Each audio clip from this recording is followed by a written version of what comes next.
while waiting for the scene, let's talk a little bit about this movie, and then we come back to the scene. Let's talk about this greedy racer. What is the story behind this movie? To summarize, I'm just trying to send a message to Africans who live in America that trust your own people. Okay, don't trust always the white man or maybe the American people who are there. And that's what is happening, you know. It's about the realtor who has his best friend. He said, I just got my diploma, real estate agent, everything, and then I can sell houses.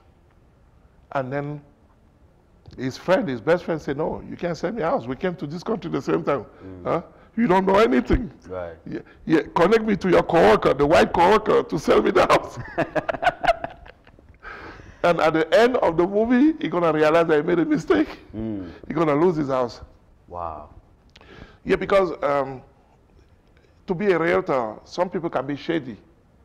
You know, they can, because they want to make money, they want you to buy the most expensive house. Right, so that they can get their commission. Commission will be higher. Sure. And one of the criteria to get a house in America is your payroll. They don't care if you have 10 jobs. They look just at how much you bring home, okay, every month. It makes sense. So the realtor, the guy is qualified just for maybe for $100,000 loan based on his income. The realtor said, go get a second job.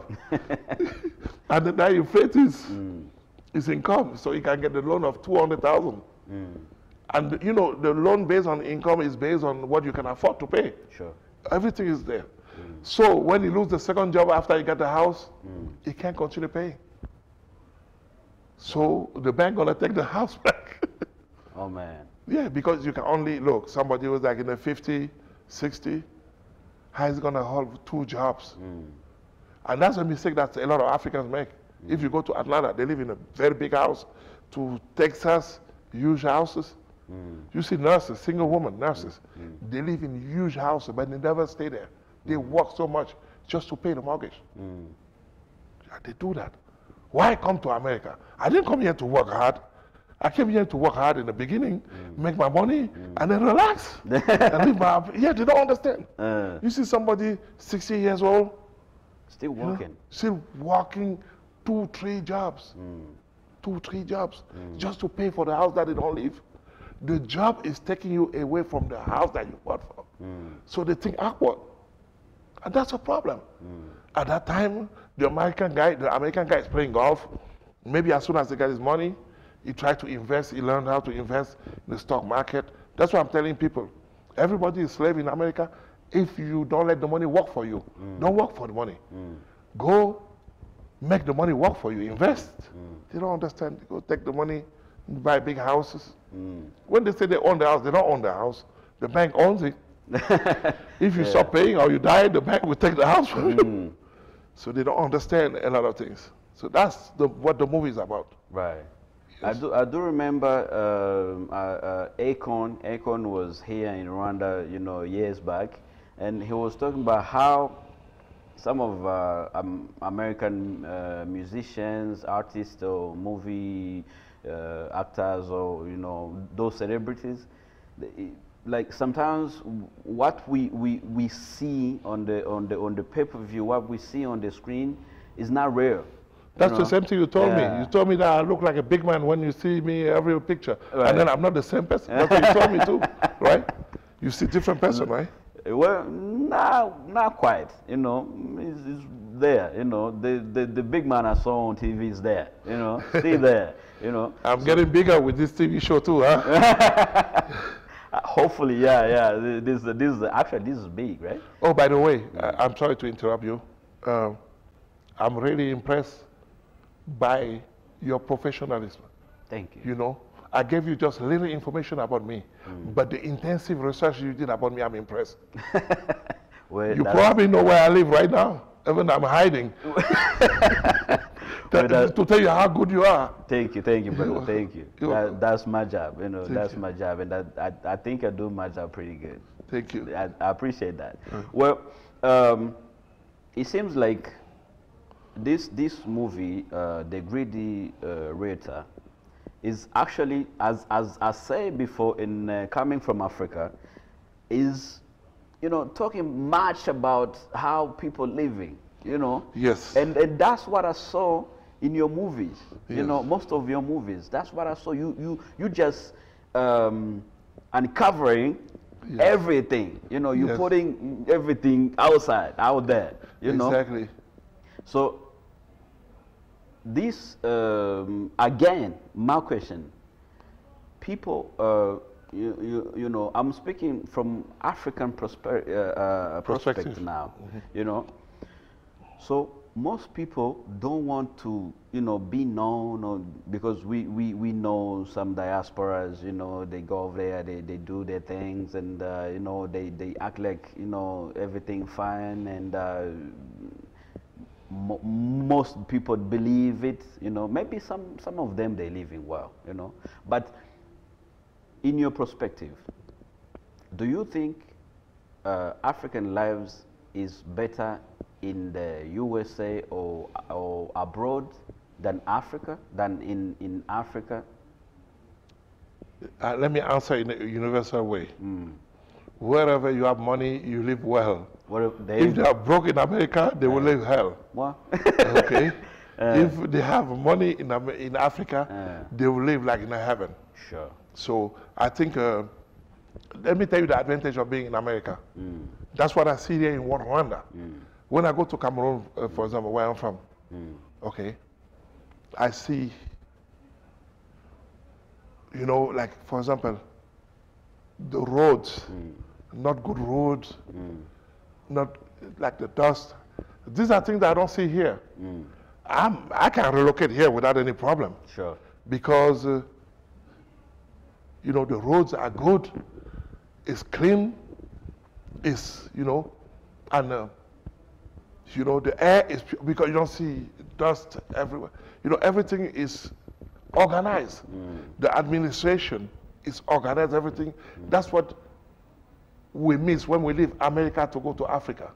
But Rwanda is setting an example to, you know, for us to be comfortable. Right. You know, I'm meeting the same comfort like in America, being here. So the advantage of being in America is that it's easier to get a job. You know, if you lose a job, you can get another one. Right. Yeah, that creates what? That creates what? People don't have the sense of loyalty to jobs. You know, because if I lose this job, I can get the other one easily. Easily. But maybe in Rwanda, like in Cameroon, once you get a job, you're like, ugh. Yeah, you work hard because, you know. No, yeah. you just, you know that it's your life. In America, it's not like that. No, it's not like that. Right. So you can tell your boss, that, hey, I'm not doing this. Okay, bye. And, you know, the next day you go to you find another job. You find another one. Yes, it's easier. But to tell about life, comfort, you can get it everywhere if you have money. Sure. Yes, but how to get money? Sure. It's easier to get money over there. You know, because even that, when you graduate, maybe you might not have the job that you need, but you still get a job. But in Africa, it's hard. I see, when I went to Nigeria, I saw some people, they were making like how much? I was so depressed. I was tipping everybody. You know, I would see somebody working at a gas station. I'm gonna be curious, how much do you make? How do you live? I would see a woman working in a hotel, and she sleeps there in the hotel. That means when the hotel closes, she sleeps on the floor. She has 2 children. She cannot afford it with what she makes. And the cell phone that she has, she took a loan at the bank to buy a cell phone. Come on. A loan. To buy a cell phone. Cell phone. Oh, man. Yes. She cannot afford the 2 kids. She sent the kids to the village for the mom to raise. So each time I was seeing her, I was just giving her money. But I think maybe as maybe people make maybe less, I would think even like their needs or however expenses might be low. That's what I think, because you see in the European countries or in the US or all these Western countries, you make more but then you pay more. You know, your expenses are high. No, but for that particular case, I was saying, I was looking at the standing of living with the fact that she was laying on the floor at the hotel at night. You know, yes, I agree with you. I agree with you with that. The way the economists, they try to measure the wealth of a country, I think is wrong. Because in Africa, particularly in a village, you don't need money. Basically, you need just money to buy maybe the salt or the oil or whatever, you know, and the rest of the food comes from the ground. So it's wrong the way they calculate the poverty, the level of poverty or the wealth of a country. I agree with you with that. But to be honest with you, since I've been in Rwanda, I'm not saying that I'm here, okay? I haven't been everywhere here, but the later I've been, I think this country has a very great future. And I'm willing to relocate back to Africa anytime. I'm willing to relocate. And I feel home here. I think people do very good. People work very hard. And just that sense of honesty, discipline, we take you to. We do hope to you know, we are trying to plan for the future, plan ahead, because most of countries, you know, they don't realize that, of course, you have to live in the present, but you have to plan for the future, and the future starts now. Exactly. So if you don't plan ahead, then you will what will happen? You know, you will say, okay, I'm gaining maybe $500, but you know, and you will spend all these $500 now because you want to look good. You spend on clothes and everything, but then you don't know what will happen tomorrow. You know. Exactly. But this country, what is doing, you know, actually I'm diversing from the subject, but what this country is doing is trying to look ahead. Plan for the future, so that maybe our children or their children will live in the country that they won't need even to go abroad to make money or to search for jobs and such. And looking backwards, you know, you know, when I see where the country was in maybe 1994, you know, it was a disaster, you know. So combining the pictures of 1994 and now, you know, you see a big progress. That's why I give a lot of credit to the leadership in this country, and particularly to the President Paul Kagame, who is my hero. I need to put the picture on my wall, man, when I go back to America. Yeah, for real. I put him shoulder to shoulder with Nelson Mandela, with Gandhi, with Martin Luther King. Really. You know, you see that change from the black hair to gray beard, because every morning that he wakes up, he say, "How can I make this country better?" Every morning, I think so. Yeah, he looks good on you. The gray looks good on you. Oh, sure. Well, let's check with the production team if they have found the scene I told you about, and let's watch the scene of greedy Rita, and then we come back. Talking maybe a few questions before we close up. Out here today, as you know, things are not good, but I'm here to tell you what's really happening. We've got 20 offices that we have worked with and built up over the years, been very successful. This office here was the #1 office. That's why you became the manager here, because you did such a wonderful job in selling. You were very aggressive, you were greedy, you were a kind of person that was a go-getter, and you like followed in my footsteps. And that's how I built this company up. Yes, sir. But guess what? We're going broke here. All officers are down, not just yours, but you were #1. Now you are not. And I will tell you, the economy stinks. It's lousy Everybody right knows now. that. I Banks know are not loaning money to candidates. I am still putting the same effort into training my teams as I always have. I spend my nights trying to come up with new plans. I am doing it, sir. Okay, I'm racking my brain. I understand your concern. You have to make them more enthusiastic. You have to get out there and push them and make them go. You've got to help them. People can know a lot of things, but they may not know how to do it. That's your job. I understand. As a manager, you need to make these people do their job. you're the one that's going to make them successful, and in the long run, it's going to make you successful, and eventually me. You know my lifestyle. I worked hard, and I want to keep my girlfriends happy. Man, this is my favorite scene actually in this movie. You know, these guys say, okay, when you do well, I will do well, and I will make my girlfriends happy. Exactly. How many girlfriends does he have? He's a billionaire, probably a lot. For sure. Yes. So what this scene, what this scene actually, I happen to know that this is your favorite scene as well. Yes, it happens. Not only that, we have a lot of favorite things in common. I know. So this scene is showing, you know, when when that particular realtor, the guy who is the co-worker of the African who's staying in the house, when he becomes greedy, he becomes greedy also because of the pressure that the CEO is giving to his boss. Do everything possible to try to bring income in the company. And the only way is to make people apply for a loan. It doesn't matter if they can afford or not. Sure. Provided that the bank gives them the loan and then they get the commission. Sure. So that means, as I was telling you, when things change, it comes from the top. If you have a corrupt president, if you have a corrupt CEO, if you have a crooked, you know what I mean, leader, it will go from the top to the bottom. You fall down. It falls down. Right. Yeah, that's what it's saying.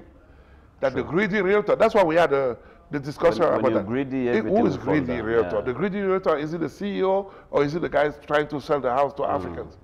We don't know. We don't know. So it's... Maybe we'll find out when we watch the movie. Yes. All right. So before we close, what is the future of Sitchet? Only God knows. Trust me, because I'm a Christian. I believe in Jesus Christ 100%. And I would never change it, even if somebody trying to hang me. Christian is in your name, is your middle Yes, name. it's my name. I'm a believer of Jesus Christ. So I gave him, you know. But you have plans, right? Yeah, I have plans. You have plans. So, I have so plans. what is your steps forward from now? My step forward for now, I'm trying to work with this young talented guys in Rwanda. Okay, I met a couple of them with the help of a great friend of mine that I met. You know, Jean Paul, the director of the owner of Country Music, the studio. Very good studio, by the way. I will invite people from America to come record there. Sure, Some of them record there anyway. So they have a very good producer, young guy called Ele, I think. Yes. Right. I was very impressed. And they are fast, creative. Yes, so, and Jean Paul, the owner, is a very wonderful human being, very humble, really. Sure. And he's opening me doors everywhere here, even to you. And so what I'm trying to tell you is that the future is, I'm planning to make TV series and also movies in order, with different cultures, different countries, different culture. And the movie that I'm planning to make here is in your own language that I don't understand. Well, don't worry, we will teach you. Yes. I will teach you personally. Yes. And they want me to be one of the actors. I don't know why. Maybe I'm goofy enough to make people laugh. I don't know. I won't say goofy, but you're really funny. You're really funny.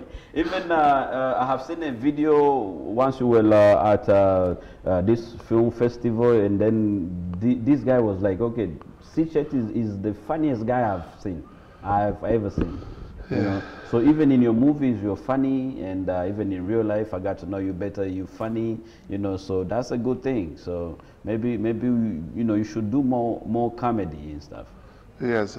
One actor from Hollywood came to my premiere. When I drove him back to the airport, he told me that I don't need to do anything when I drive, because he saw me being angry at people when I drive, saying, get out of the way. He said, we just need to plug the camera, just film me, and then I will make a lot of money. I see. Yeah, that's what that was. Yeah.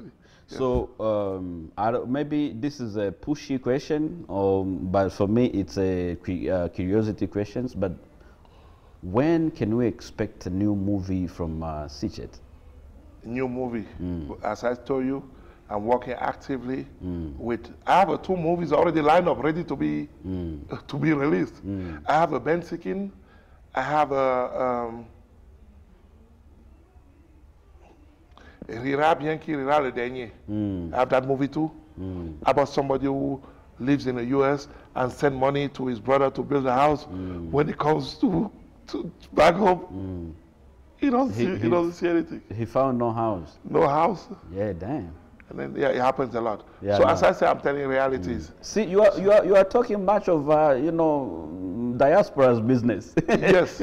Now I'm trying to connect now with Africa, with connect not just diaspora but Africa to see because people need to understand the reason why things happen.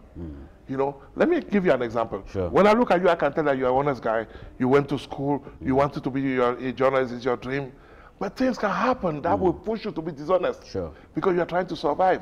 I'm not trying to defend these people. I'm trying to tell why the guy who is back home tried to rip off his brother who is overseas. Sure. Maybe the guy overseas was very tight, didn't want to help. And this guy is in a hole, maybe his son is sick. He's trying to, save his son. And he has to do what he has to do. So that's why. Story.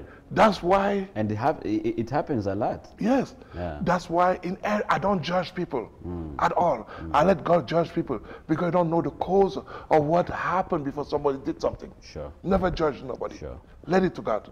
Well, closing, I would like, this show is actually airing, airing all over the world now. But I would like for you to say something to Rwandan people, either Rwandan in general or some maybe advice to actors or or a word of wise to Rwandan cinema. Okay, with this camera or maybe this one? Yes. Use this one, yeah. Okay, this message for my people in Rwanda. I would like to tell you something. I'm grateful to you. You did welcome me in this country. I feel very home. Okay, I'm very thankful for that. And God will bless you more. You remember, as I said to Jean-Paul, in 1982, I'm talking accurately because I have the memory of elephant. I did look at the Guinness Book of Record. Rwanda, I'm telling you, don't be ashamed of that. Rwanda was the poorest country of the world. Sure. With the revenue of, I think, 329 francs, French francs per person, average revenue or PIB or whatever per year. Now, you turn around everything. I give a lot of credit to the President Paul Kagame. I'm not telling that because I'm here, okay? Okay? It's somebody that I love a lot and the world loves and respects a lot. Sure. And I give the credit also to you. Please, Rwanda, in the next 10 years, I think will be like Singapore, will be like Dubai. The development I'm seeing here is wonderful. I like also your sense of unity, you're one. I'm going to give you an example. I asked a lady, I didn't know that here, you can't ask that. I say, what is your tribe here? Are you from what? She said, I'm Rwandan. I'm Rwandan. Sure. Rwandan. That's it. That's it. And when I was trying to push, she said, I'm Rwandan. That's it. Continue that way. You have one language, the country I'm from, Cameroon, we have maybe 200. You guys have one. You're one. You need to remember that. Okay? Be proud of yourself. Be proud of your culture. Sure. Be proud of look, all these companies are coming here to invest because you are great. And I'll be happy to come here often. And we have plenty of projects together. And thank you again, President Kagame, for making Africa. So the white man is not going to have a crazy idea about Africa, okay? Sure. Yeah. Well, it was really, really an honor to have you, Mr. Sitchet, but that was our time. So I thank you very much for being here. And maybe when you come back to visit, we'll see you and, maybe, we can even do something together, in the future. Who knows? So I thank you very much, and I thank you viewers for watching this show. I know you love cinema very much. I know you love this show very much. That's why I have made this an exclusive because this is for the whole world. This is our industry, our cinema industry is not only for Rwandan people. We are trying to get out there to showcase our talent, to showcase Rwandan talent, to even showcase foreign talent to Rwandan population, to Rwandan people, and to showcase Rwandan talent to the world. So that's why I'm here as a liaison to do that. So I thank you very much for watching, and I will catch you in the next one. My name is Paru. Ciao, ciao.